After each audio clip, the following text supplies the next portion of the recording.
Hey guys, what's going on? It's your boy Stando here, and this is your weekly news roundup. If you're looking to play as Spider-Man in the upcoming Avengers game, well, it looks like you'll have to do it on PlayStation. The character is exclusive to Sony's platform.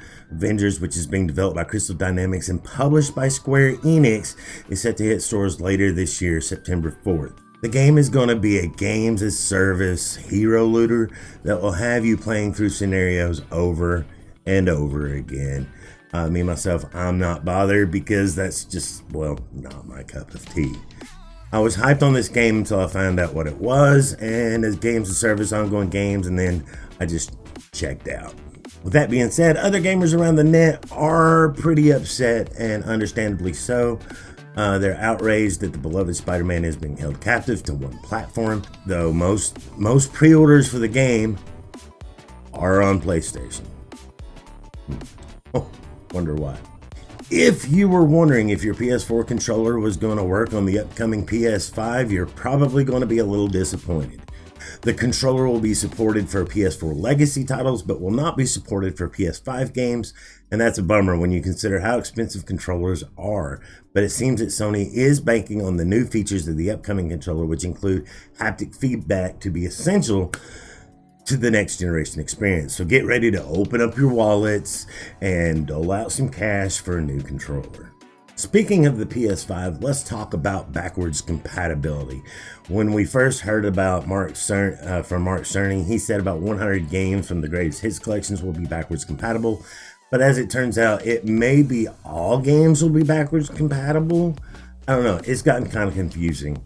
Sony later clarified that they expect the overwhelming majority of games to be backwards compatible, which is good news for those who have those massive PS4 libraries. I think it's important to move those libraries along with you as you go to future generations, especially with the PS4 and the PS5 being built on the same architecture. Unfortunately, if you were looking to go further back than the PS4, that's where it gets into a complicated mess, as the architecture for Sony's PlayStation brand has been different almost with every iteration of the console, leaving emulation as an only alternative. But it does seem that Sony does have plans to bolster the greatest hits collection on PlayStation now. Not a perfect solution, I know, but at least they are doing something. Also, during PlayStation's State of Play, the event that happened earlier this week, they showed a trailer for an upcoming game called Aeon Must Die. Erky Poots went to YouTube and commented that people who have worked on every shot of this are no longer with the company holding IP rights. Some were not even paid for their work. This trailer has a pending conflict of IP. The real IP for the game was stolen from creators via foul play. Final reaction of the publisher to this information remains to be seen. Focus Home Interactive, who is publishing the game, has responded by saying, Focus Home Interactive has always praised and supported all of our partner studios and the developers who composed the creative teams. We pride ourselves on treating our own employees and third-party developers fairly and respectfully, and this will not change. Focus Home Interactive was informed of serious allegations raised by some of the developers at Limestone who have worked on the creation of the video game Aeon Must Die. These grievances are directed at Limestone, their direct employer. As the publisher of this video game, Focus is carefully looking into these allegations and will draw the necessary conclusions if they are proved to be well-founded and then make appropriate measures. No further comment will be shared until we have a clear and complete view on this matter. It looks like the publisher is just shifting the blame onto the development studio, and that's unfortunate. But, you know,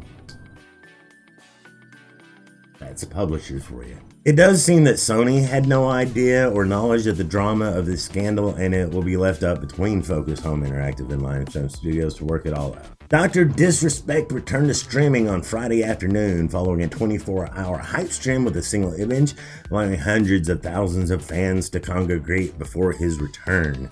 During the peak of his live stream, he reached around 500,000 viewers, which is insane. 500,000 viewers, and he stayed up above 300,000 viewers for most of the duration. If you were wondering what is going on with the doc and wondering why he was banned, claims he still doesn't know to tell the truth when it comes to legal dealings of content publisher and content creator that goes on behind the scenes. The truth may never see the light of day in fear that either side might cross the line of defamation. But it does look like YouTube is going to be Doc's new home, and my hat's off to him for making that transition work, as many have flooded his channel and showed support via Super Chat and joined subscriptions. And that's all I've got for you guys this week. Don't forget to check me out on Twitch, Discord, Twitter, and on the web, stando.live. We have some awesome merch store with our first lineup of products available, stando.live/merch, if you want to support the show. You can also do that if you have an Amazon Prime account, just by dropping your free Twitch sub over on my Twitch channel, twitch.tv/stando. All those links down in the description below, guys. Leave a comment on the video. Don't forget to hit that like button, and if you're new, please subscribe for more video game news and other shenanigans. I love your faces, guys, and I will see you again soon. Until then, have a good one.